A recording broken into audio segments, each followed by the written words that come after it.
छात्रों, जैसा कि आपको जो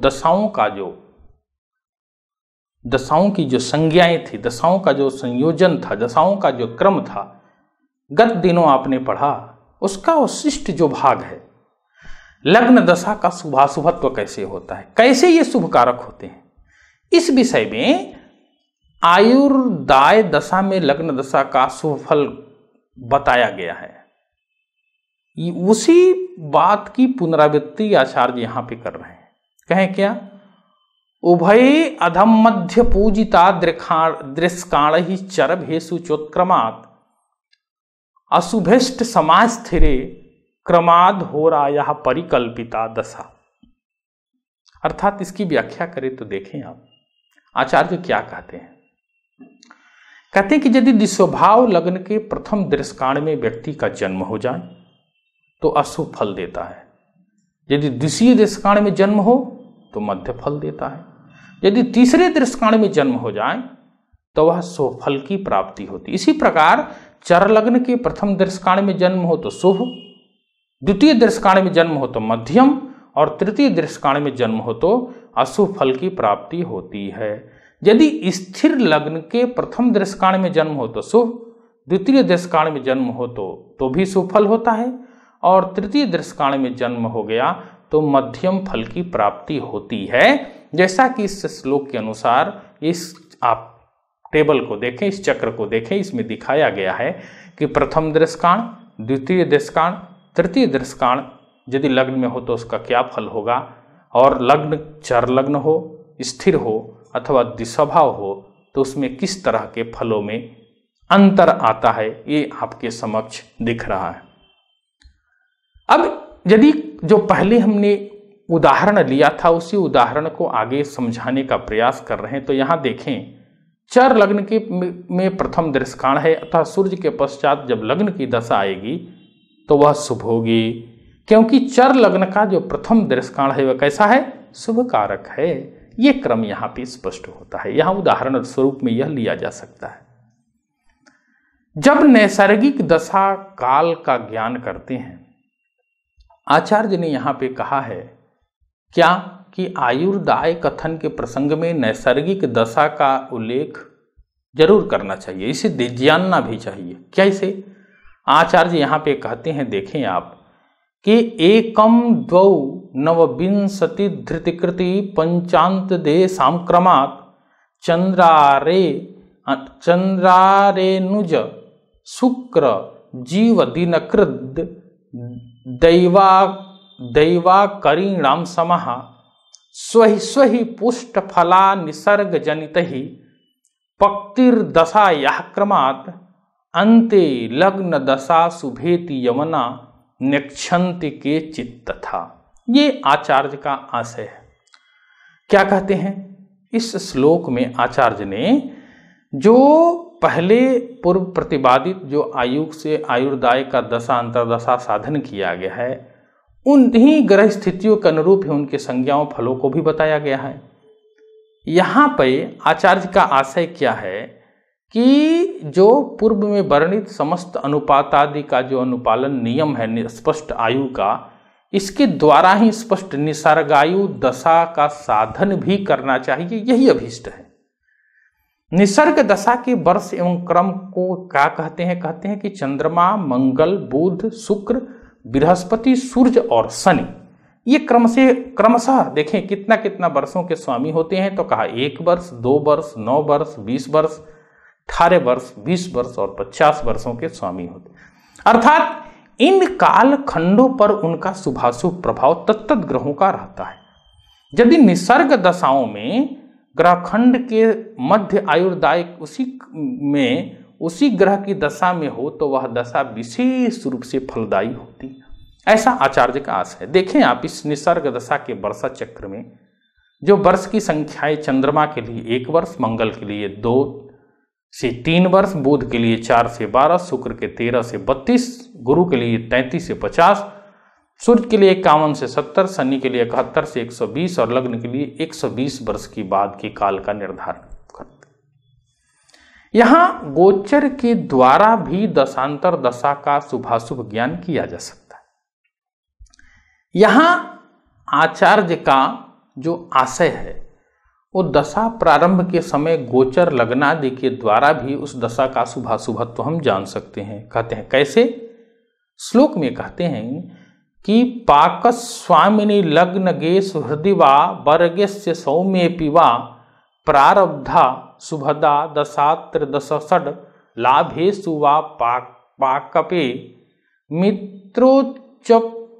मित्रोपचय त्रिकोण मदगः पाकेश्वरस्य स्थितः चंद्रे सत फलबोधनानि कुरुते पापानि चातोन्यथा। यहाँ आचार्य का आशय क्या है कि दशा का स्वामी अथवा अंतरदशा का स्वामी यदि प्रवेश कालिक लग्न में हो और दशेश का मित्र लग्न में हो अथवा दशेश मित्र अथवा शुभग्रहों के वर्ग में स्थित हो, तो ऐसे समय जो प्रारंभ होती है दशा, वो क्या कर वृद्धि कारक होती है, जातक को आगे बढ़ाती है। साथ ही दशा स्वामी अथवा अंतरदशा स्वामी के मित्र गृह अथवा उच्च गृह में दशेश के उपचय या त्रिकोण भाव में अथवा दशा प्रवेश के समय में गोचर कालिक चंद्र होता है। तो ऐसी स्थिति में दशा शुभ फल को वृद्धि करने वाली, प्रदान करने वाली होती है, और इसके विपरीत जो दशा होती है वो क्या करती है? अशुभ कारक होती है। ये आचार्य का आशय है। गोचर के द्वारा दशा शुभाशुभ प्रसंग में आचार्य आगे कहते हैं कि प्रारब्धा हिमगौ दशा स्वगृहे सौख्यार्थमानावहा कौजे दूषयति स्त्रियं बुधगृहे विद्या सुहृतस्तथा दुर्गारण्यपथालये कृषिकरी सिंहे सितर्क्षेन्नदा कृषिदा मृग कुंभयोर गुरुगृहे मानार्थ सौख्यावहा। अर्थात यहाँ क्या कहते कि यदि दशा प्रवेश, यहाँ पे यदि स्वगृह कौन अपने घर में हो, कौन? चंद्रमा, तो उस दशा में वो मान सम्मान आदि की वृद्धि होती है। अर्थात चंद्र मंगल की राशि में मेष या वृश्चिक में हो तो क्या होती है? ये एक दूसरे पे दोषारोपण कर होता है। यदि चंद्रमा बुध के राशि अर्थात मिथुन या कन्या पे हो तो विद्या धन इत्यादि के विष को देने वाला होता है। इसी प्रकार चंद्रमा सूर्य की राशि में हो सिंह में तो दुर्ग, जंगल, रास्ता, कृषि कर्म आदि का लाभ होता है। इसी प्रकार चंद्रमा यदि शुक्र की राशि वृष या तुला में हो तो अन्न धान्य आदि की वृद्धि करता है। ऐसे ही चंद्रमा यदि शनि की राशि मकर या कुंभ को चला गया तो क्या करता है? खराब लोगों से संपर्क, कुत्सित वर्ग से संपर्क बढ़ाता है।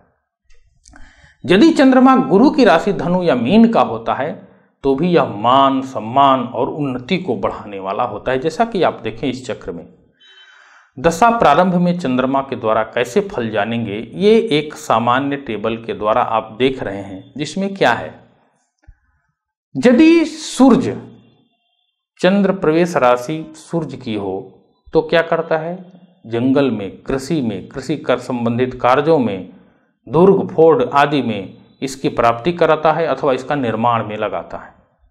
चंद्रमा इसी स्थिति में हो तो सुख संपत्ति मान वृद्धि करता है। मंगल हो तो मंगल क्या करता है? स्त्रियों में दोष उत्पन्न कर देता है। ये चंद्रमा के द्वारा दशा का फल है। अब यदि बुध हो तो विद्या, मित्र, धन और की वृद्धि करके आगे बढ़ाता है। इसी प्रकार यदि बृहस्पति सुख, धन, मान की क्या करता है? वृद्धि करता है।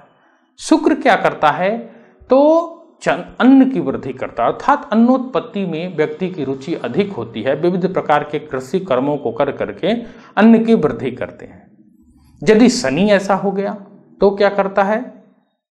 अब वो कुत्सित लोगों की, कुत्सित अर्थात खराब लोगों की प्राप्ति कराता है। ये दशा प्रारंभ में चंद्रमा द्वारा फल जानने की एक सामान्य प्रक्रिया है।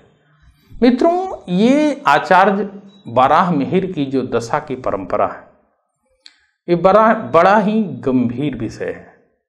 इन्होंने विंशोत्तरी, अष्टोत्तरी या योगिनी इन प्रक्रियाओं से हट करके, जैसा आचार्य पराशर आदि आचार्यों ने जिस प्रकार की दशा की परिकल्पना की है, उससे भिन्न ग्रह जोगों के आधार पर ही बलाबल के आधार पे ही आचार्य ने ग्रह के महादशा, अंतरदशा आदि का निर्धारण किया है और इसी से फलादेश का महत्व देकर के आदि में फल देगा, मध्य में फल देगा, अंत में फल देगा इत्यादि युक्तियों को लगा करके फलादेश की गणना भी यहीं पे करते हैं। अब आपके समक्ष जो 2 दिनों में हम लोगों ने पढ़ा, इस पाठ की सारांशिका क्या है, क्या ऐसा तथ्य है इस पाठ में। इस प्रसंग को आप देखें तो लग्न, सूर्य, चंद्र, इनमें जो सर्वाधिक बलवान होता है उसकी दशा सबसे पहले होती है, आचार्य का आशय है। लेकिन उसके बाद किसकी दशा होती है? तो कहते हैं कि केंद्र, पणफर, आपो, क्लिम ग्रह की दशा क्रमशः होती है। अर्थात केंद्रस्थ ग्रह आयु को पूर्व में पणफरस्थ, मध्य में और आपो क्लिमस्थ दशा जो है अंत में विशेष फल प्रदान करती है।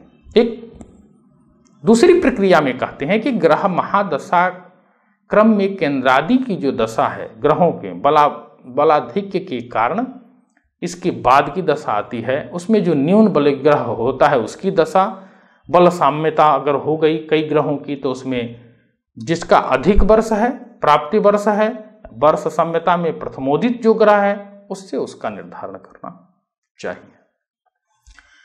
दशापति क्रम के साथ शुभ ग्रह यदि दशेश से आधे हो, आधे का त्रिकोणस्थ तृतीयांश, सप्तमस्थ सप्तमांश और चतुर्थांश का उपभोग अंतरदशा के रूप में ग्रह करते हैं। ये अंतरदशा का एक कालखंड बता रहे हैं। साथ ही अवरोहिणी, अधमा, मध्या और संपूर्णा इस प्रकार से आरोहिणी इस प्रकार से दशाओं का प्रभेद करके आचार्य बाराह मिहिर ने यथा नाम तथा गुणम की परिकल्पना भी यहाँ प्रदर्शित करते हैं। द्विस्वभाव लग्न के प्रथम दर्शकांड में हो तो क्या, द्वितीय में, तृतीय में, ऐसे कर करके चर, स्थिर, दशाभाव तीनों क्रमों से फलादेश की प्रक्रिया भी आचार्य ने यहाँ पे बताया है। साथ ही दशेश यदि प्रवेश कालिक लग्न में हो या दशेश मिश्र का हो तो शुभ ग्रहों के वर्ग में हो, लग्न में हो और या मित्र ग्रह के हो, उच्च घर में हो अथवा उपचय अथवा त्रिकोण में हो, तो दशा प्रवेश के में गोचर कालिक चंद्रमा होता है तो क्या करते हैं, अगर गोचरी स्थिति को कैसे इसमें जोड़े, किस प्रकार से निवेश करें कि इन दशाओं का साथ यदि गोचर कालिक ग्रहों का हो तो क्या फल होगा। तो आचार्य कहते हैं यहाँ पर जो फल होगा वह क्या होगा, शुभ कारक होगा, अर्थात शुभ फल में वृद्धि करेगा। और इसके विपरीत जो होगा वो कहते हैं कि यह अशुभ कारक होगा। इस प्रकार से आचार्य बाराह मिहिर ने इस अध्याय में इस चतुर्दश पाठ के माध्यम से यह मुख्य रूप से बताया है कि दशा का साधन कैसे करेंगे, दशाओं की और क्या संज्ञाएं हो सकती हैं, दशा के प्रभेद कैसे हो सकते हैं, साथ ही दशाएं कब फलद होती हैं। तो छात्रों ये जो बाराह मिहिर की दशा प्रक्रिया है वस्तुतः सर्व से अलग है, गंभीर है। इसकी गंभीरता ग्रहों के माध्यम से जानने की है। अन्य दशाओं में जहां गणितीय परंपरा लगती है, आचार्य ने यहां पे ग्रह जोगों की परंपरा के आधार पे किस प्रकार से महादशा अंतरदशा का साधन किया जाएगा इसका निर्देशन किया है। अतः आप अवश्य इस पाठ को पढ़ें ताकि पढ़ करके आचार्य बाराह मिहिर की जो परिकल्पना है इस दशा के अंतर्गत अंतर्निहित है इस पे गंभीरता पूर्वक विचार करें और समाज कल्याण में इसका सदुपयोग करें। आज यहीं विराम लेते हैं। आपका दिन शुभ हो। जय तो भारतम, जय तो संस्कृतम।